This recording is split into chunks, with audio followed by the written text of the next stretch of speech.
Hindi pa rin po nagtatapos itong kalbaryo ng SMNI 'no, naku ayaw pa rin sila tantanan dito.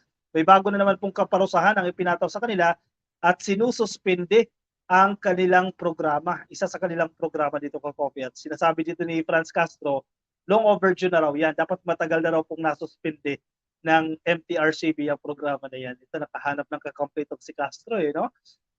Nabubugbog ngayon ang SMNI, ang grupo nila Pastor Apollo Kibuloy at ang grupo ni Duterte, no, nabubugbog at parang napagtutulungan ito ka-Coffee. Nakahanap ka ng timing. Long overdue, Castro louds MTRCB move to halt disinformation threats on SMNI. Isa ito sa pinaka-aktibo, no, na galit sa mga Duterte at sa SMNI, si Franz Castro. House Deputy Minority Leader and ACT Teachers Party List Representative Franz Castro welcomed the 14-day preventive suspension order na inisyo po ng MTRCB laban po sa dalawang programa ng SMNI. Dalawang programa pala ito ka-Coffee, ha? Ito pong suspension is long overdue but at last now something has been done to curtail the constant red tagging, spreading of disinformation and threatening of individuals using these two shows as well as the network, according dito kay Castro. Kasi ang paniniwala ni Castro, itong SMNI, nagpapakalat yan ng fake news, nagsusulong ng red tagging at pagbabanta, threatening. Kasi kung inyo matatandaan, sa SMNI yan, sa programa po yan ni Pastor Apollo, yung threat, according kay Castro, ni Duterte sa kanya, pagbabantaan yung kanyang buhay. Diyan sa programa na yan ng SMNI. Kaya ganoon na lang kalalim yung pinaghuhugutan ni Franz Castro dito. In a separate order, the MTRCB suspended SMNI programs yung Gikan sa Masa para sa Masa. Ito yung kay Duterte. And Laban kasama ang bayan. Ito naman yung kay Baduy at kay Eric. Gikan sa Masa para sa Masa was suspended over the death threats and profane language of former President Rodrigo Duterte in November 15 episode. Tinan mo to si MTRCB. Medyo nawawala ng, to be fair din nawawala ng consistency kasi during that time ang daming mura ni Duterte, no, nung siya presidente, pero parang walang moves naman. Anyway, that time presidente siya, no. Pero dapat consistent, di ba? Laban kasama ng bayan was reportedly suspended after one of its hosts, si Jeffrey Celis, si Ka-Eric Puyan, aired unverified information that Speaker Romualdez spent 1.8 billion in travel expenses. Yan ka-Coffee yung dahilan ng nagiging investigasyon dyan sa House of Representatives. No? Hopefully, this marks the start of SMNI and the people behind it being made accountable.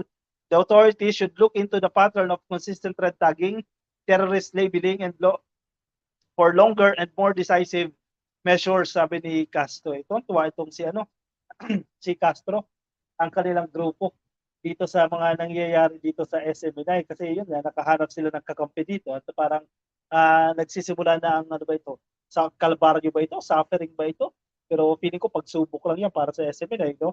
Kasi sunod-sunod na ito ka-Coffee, no? Syempre kung may mga sponsors din, pero I don't think kailangan pa ng sponsors ng mga programa na yan, wala din kasi suspended, parang issue lang yan sa Showtime, di ba? Malaking kawalan din yung suspension.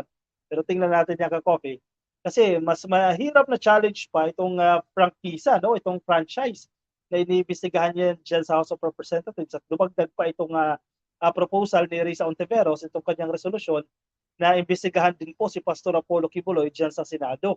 Medyo dumadami-dami na ka-Coffee itong mga suliranin na kinakaharap ng SMNI, no? Pero syempre to the rescue rin yung mga kaalyado ni Pastor Apollo. Si Robin Padilla, definitely tutol siya na imbestigahan dyan. Kasi yung mga kaso naman daw ay sa Amerika, no? Huwag tayo magpakontrol sa Amerika. Dahil sinasabi ni Robin Padilla, si Senator Bongo, tutol din siya na imbestigahan itong si Pastor Apollo Kibuloy. Pero syempre, hindi lang naman nila decision yan. Hindi lang sila dalawa magdidesisyon dyan, kundi yung buong body. Tingnan natin. Kasi ang schedule na investigasyon sa Senado, January 23. Investigasyon dyan kay Pastor Apollo Kibuloy. Pero tingnan natin kung ano pa ang mangyayari. Medyo marami-rami pa pong mangyayari dyan. Feli de la Cruz, good evening po sa ating lahat, especially to you, great ka-Coffee. Merry Christmas po sa ating lahat. Ma'am Feli de la Cruz, happy viewing po sa inyo. At Merry Christmas din po sa inyo. Kaya yan nagagalit kay Ma'am Baduy at kay Ka-Eric dahil alam na alam niya galawan ng mga CPP, NPA. Kasi narentag din sila. Pati si Teddy Casino, di ba? Nag-file ng kaso 2 million ang hinihingi niya.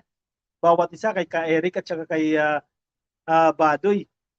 paikutin na naman tayo ng China, pinaikot na tayo ng nakaraang administrasyon, sabi ni Rusty Madrid. I don't think magagawa nila kay Gibo Teodoro. Kung si Gibo Teodoro ay yung sa panel, hindi nila mapapaikot si Gibo Teodoro. Baka mag-iba naman, no?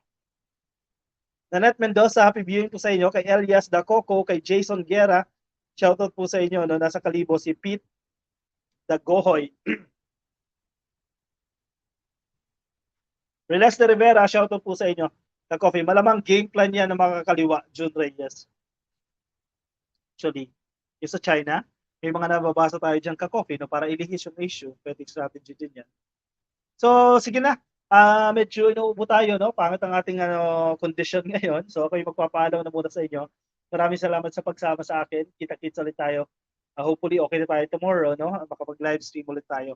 Maraming salamat po sa pagsama sa akin ngayon. Ingat po kayo, ha? Nasaan man po kayong panig ng daigdig. Medyo hindi maganda ang panahon, ha? Paiba-iba ng klima. Ingat po kayo. At inom ng vitamins para hindi tamaan ng pupusipon. Paalam po sa inyo. Bye-bye. Ma'am Nilda Galvez. Good night, everyone.